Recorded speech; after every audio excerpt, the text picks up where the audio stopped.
There is something intimidating about a medical person, such that we don't really learn anything.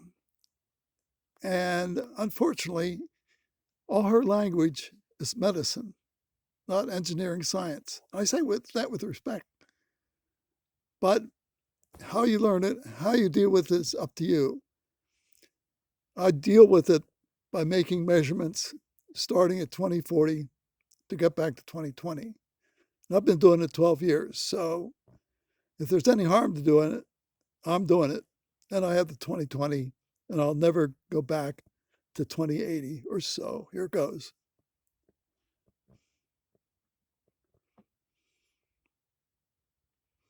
Kids need every evidence-based option we can get, and I'm really excited to see where this one goes. Is this something you would consider for your own child? Comment below.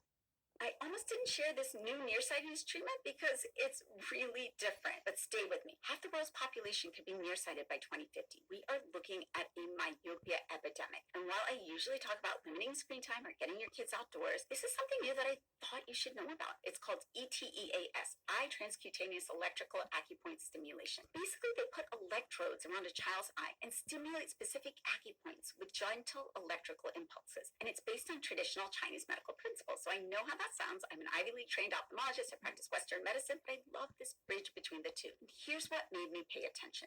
A major study was just published in ophthalmology, and it followed 680 kids that were not nearsighted. This was rigorous science. Multi-center, randomized, double-masked, sham-controlled. Kids used this personalized 3D scan mask at home for 30 minutes at least 3 times a week. No clinic visits, and the parent supervised it. And what they find? That kids using this had a 24% lower chance of becoming nearsighted compared to the sham group. Their eyes grew 44% less than the control group. That's pretty comparable to the low-dose atropine drop. And it worked best in kids that stuck with it. No side effects, no adverse events, just a non-invasive option that parents can do at home. Outdoor time still matters, screen limits still matter, but I want parents to know what's on the horizon. This is research worth watching, and we are looking for more tools to slow the progression of nearsightedness in kids. We need every evidence-based option we can get, and I'm really excited to see where this one goes. Is this something you would consider for your own child? Comment below.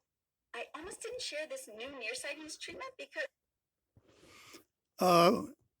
She's great,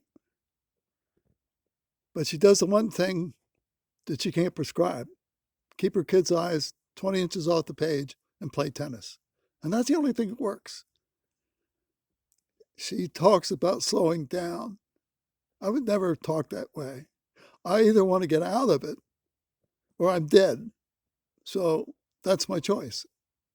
That's why I think of all eyes as dynamic, both plus positive or negative states. It's a control system. But I really have to start wearing a plus lens and monitoring my own Snellen and get out of it as an engineer, not being directed by some medical person. With all due respect, I must have measurement control and do everything, or nothing effective is accomplished.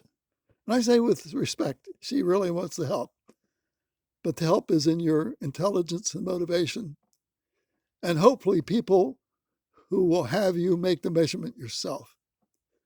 Certainly as an engineer, I do it. Certainly if there are risks to doing it, I know what they are. That's why I do it. And I've been doing this since 2008 when I got started. I learned from Rafelson that the public does not want prevention. The public does not want a medical person involved. The public doesn't want to listen to anyone medical. And then they decide, I love the minus lens, and I don't want to think that bad things happen when I wear a minus lens. The most tragic of ignorance of all of it. Yet how do you teach this? I really don't know. I informed my relatives, and they kept their 2020. And to prepare them, should they drop down to 2050, then it truly is an engineer of intelligence and motivation to get back to 2020 as I've done it. But I do as an example. And the real lesson was Rafelson and the public rejecting prevention when they were getting out of it.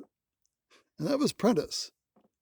When you wore a plus lens, they were getting back to 20/20. But then they thought it was tedious and they quit.